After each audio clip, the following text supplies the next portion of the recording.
Hey, it's Tempo Storm Potwasher, and today I'm here to introduce a new card from the upcoming Shadowverse expansion, Verdant Conflict. The card is Daffodil, Meus Princess. It's a 4.43 Havencraft follower with effects Fanfare, put a Neteran Great Tree into your hand. In hand 7, put 3 Neteran Great Trees into your hand instead and recover 3 play points. Whenever an allied Neteran Great Tree comes into play, if there isn't an allied Meus Knight in play, summon a Meus Knight.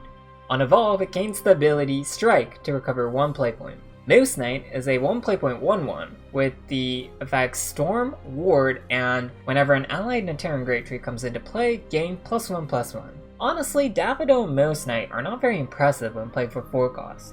For example, if Daffodil is evolved on turn 4 going second, you can recover 1 play point and drop a Neteran Great Tree immediately. In total, you get a 6/5 Daffodil, a 1/1 Storm, Ward, Meus Knight, and about half a draw because of how the first Neteran Great Tree played doesn't draw a card. Even if you save a Neteran Great Tree for Daffodil turn 5, that only nets you a 2/2 Meus Knight. The design feels a little bit similar to the current fad of playing Steadfast Angel, and the Ward can be a decent way to make it more difficult to play keycards like Mechabook Sorcerer. In the context of other natural cards, Daffodil stands out for its Enhance effect. In hand 7, put 3 Neteran Great Trees into your hand and recover 3 play points. Earlier, I mentioned Daffodil's effect grants effectively about half a card draw. In the context of the early to mid game, it's very likely that Daffodil's first or second Neteran Great Tree card played out during the game, since you don't want to float too many play points using cards that don't affect the board. The more Neteran Great Trees you play later in the game, the better the average value of each Neteran Great Tree. Turn 7 or later, and evolve Daffodil for a 6/5 and 3/3 Storm plus about 3 draws is alright, but nothing special. It's most likely too slow to play everything out without evolve either. More likely, it's going to be stronger to trade away each 1/1 Meus Knight and summon new ones. If you think about it that way, you get 3 to 4 points of flexible removal, along with a 6/5 and a few draws. Let's take a look at the Natura Synergy cards and talk about possible strategies putting everything together. The first card is Agnes. Agnes is 8 cost Havencraft follower and has the effect whenever an allied amulet is destroyed, subtract 1 from the cost of this card. If the amulet destroyed is a Neteran Great Tree, subtract 1 more. From other examples of cards such as Eagleman and Luxwing Bale, to make Agnes worth it, she has to be reduced to about 0 to 2 costs. Using only Neteran Great Trees, this takes 3 to 4 destroyed Neteran Great Trees, or in total, Agnes must be in hand while 4 to 5 Neteran Great Trees are played. Daffodil definitely makes this very possible with just 1 to 2 other Natura cards.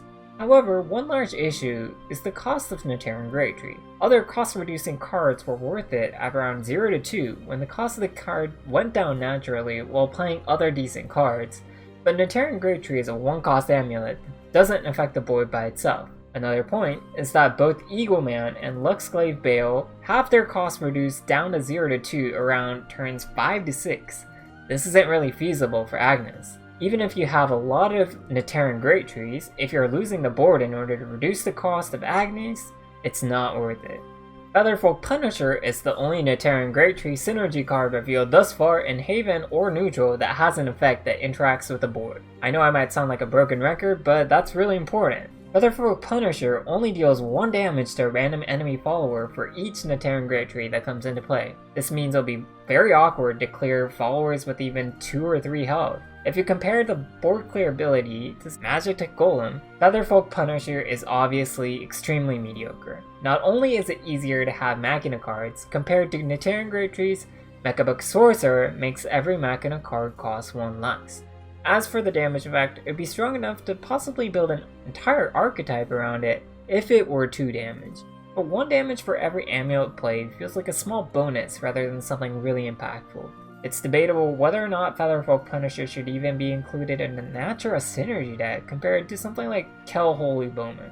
Meus Knight from Daffodil, Saintly Squeaks, and Agnes are storm cards, and Featherfolk Punisher also deals direct damage to the enemy leader. Is this enough damage for an aggressive deck? For me, the answer is no.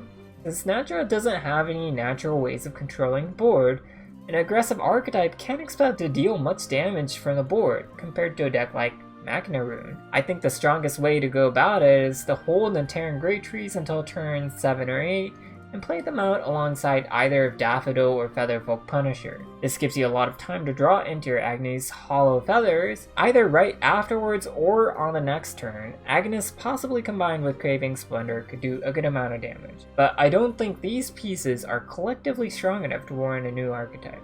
Daffodil is clearly at a lower power level compared to the other 4-cost evolved cards in Havencraft like Alana Pierce Prayer and Lamonia Flawed Saint. She clearly won't win the game on her own. Taking into consideration that Daffodil may be better at Enhanced 7 than on the first evolve turn, I think the best way to utilize natural cards will be to combine it with Ilana. Currently in the Rebirth of Glory expansion, Ilana Haven is played with Lamonia, since both repair modes from Machina cards and the cost reducing effect of Salvation X Lamonia synergize very well with the archetype.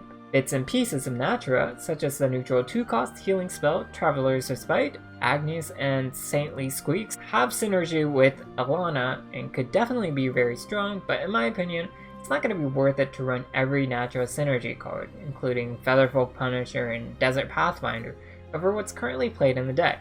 As for Daffodil Meus Princess, she may be worth it for the card draw, but it's difficult to say right now.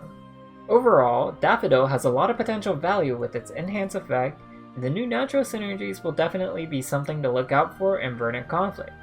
You can try out the Verdant Conflict cards early on the 18th of September with a pre-release event, and the expansion will be out a week later, in the evening of the 25th, if you're in the Americas. Thanks for watching, and a big thanks to Tempo Storm and Cygames for letting me reveal this card.